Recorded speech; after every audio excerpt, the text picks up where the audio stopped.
What's up, everybody? It's your boy Joshua Edwards, live from Brooklyn, New York. This is Joshua's Proximity.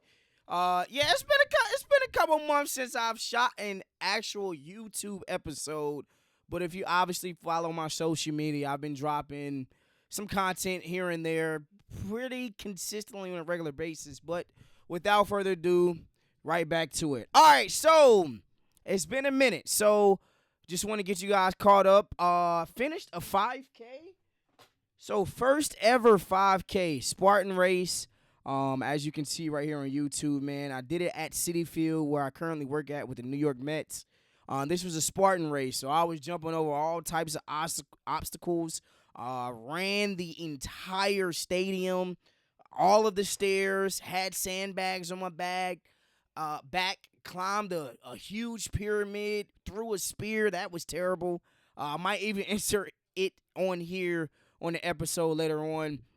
But that's just kind of just a little brief synopsis of what I've been doing since the last episode in January when the Panthers were in the playoffs. And obviously we've had the Super Bowl, the World Series Baseball Classic, and March Madness. And that's kind of what we're going to be talking about right now on today's March Madness. So you can honestly say, me personally, outside of the Super Bowl, this is the next biggest sport events in the United States. It's bigger than the World Series. It's bigger than a boxing event. It's bigger than the NBA Finals. It's bigger than damn near the Olympics.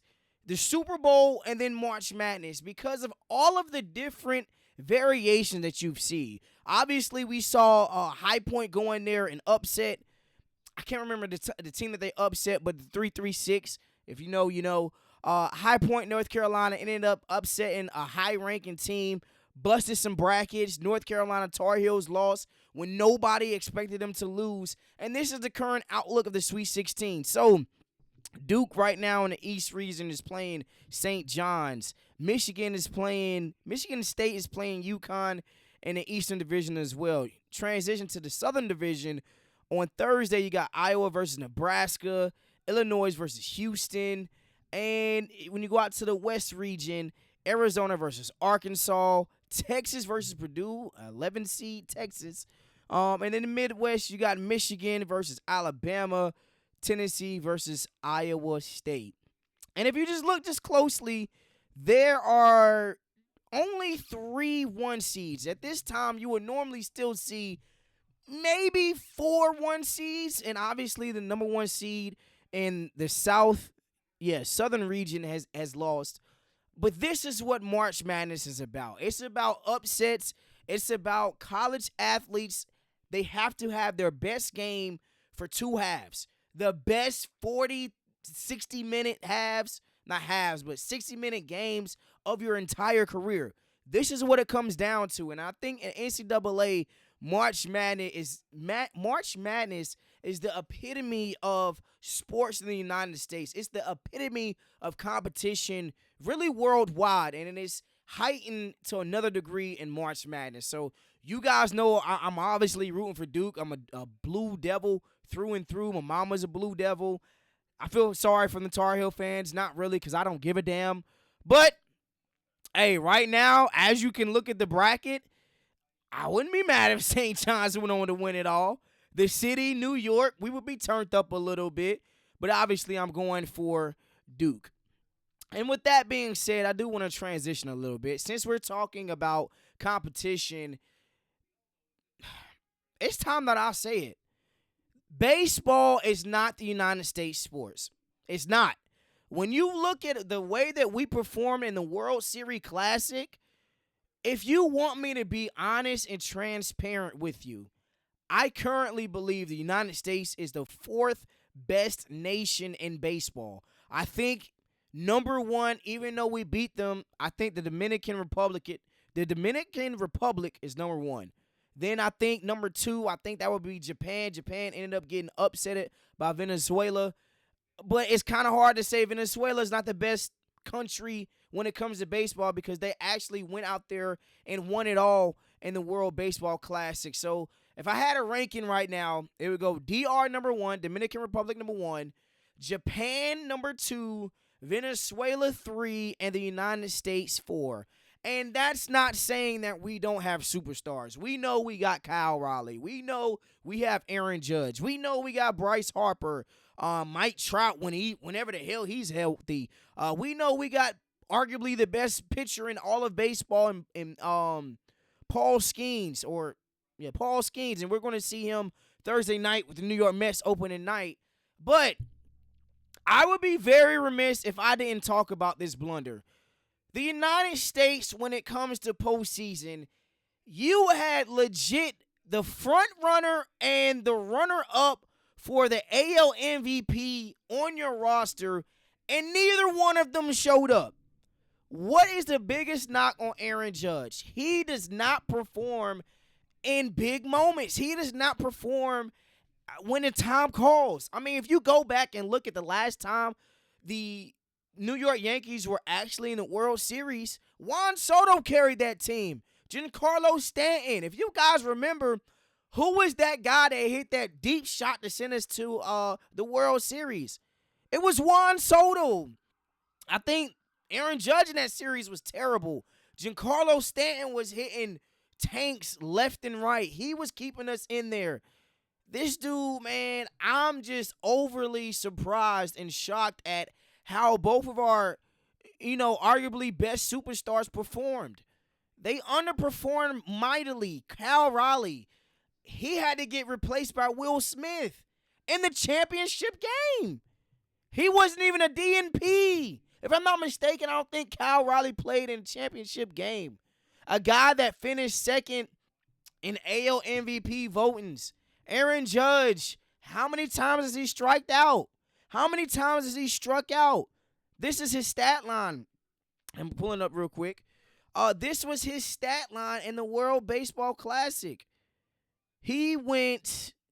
I'm sorry. I'm pulling it up real quick. Pulling it up. Damn it! What the hell is it at? He went something abysmal. I'm gonna tell you. Got you. Here goes right here. In the American Baseball World Classic elimination games, Aaron Judge went 2 for 11, 180 batting average, 6 strikeouts, 0 home runs, 0 RBIs. Ladies and gentlemen, this is all-time bad. For a guy that is supposed to be generational, when you don't perform when you need to perform at your apex, it looks bad. I mean, I'm looking at some more numbers. In the World Series and the World Baseball Classic Finals, he has a 182 batting average, 333 on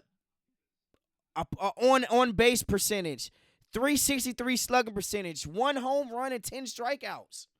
This is not a small sample size, ladies and gentlemen. This is an overwhelming large sample size where he does not produce when the time needs. And I think that it needs to be called out. Kyle Raleigh was terrible. You didn't want to shake your teammate's hand, and then you don't perform. I mean, was you more focused on the handshake or actually performing? So it's interesting to see what the MLB season will look like. We know that this is the last year before they go into their collective bargaining agreement. Obviously, some talks about letting guys play for the Olympics, so we'll see how that will pan out. And then, obviously, with the Dodgers situation, what's going to happen? Are you going to allow teams to continue just to defer money while the Dodgers just keep buying up everybody? I don't know if that'll happen this go around, but it's interesting to see how it would go. All right, so I do want to transition a bit. This past weekend, I got to talk about it.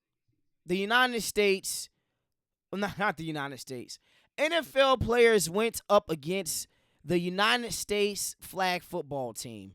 And flat out, it was just an ass kicking. You had Kyle Shanahan calling plays. There's Joe Burrow. There's Tom Brady. There's Kyle Shanahan. And the difference, I'm going to tell you the difference. I am a flag football coach. There are certain things that is taught that I learned this year that is taught that has never been taught to me throughout my entire NFL playing time. I mean, just the way that guys move their hips, just the different play calls. I mean, you can see it. Kyle Shanahan was kind of dialing up some stuff that maybe he would have called in the NFL game. But that's not how this works. This is not how this works. Side note, you had damn Logan Paul out there on the football field.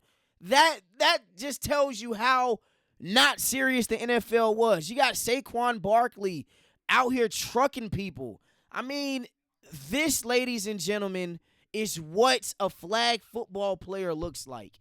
This is the archetype. I'm telling you, a lot of flag football players look like this.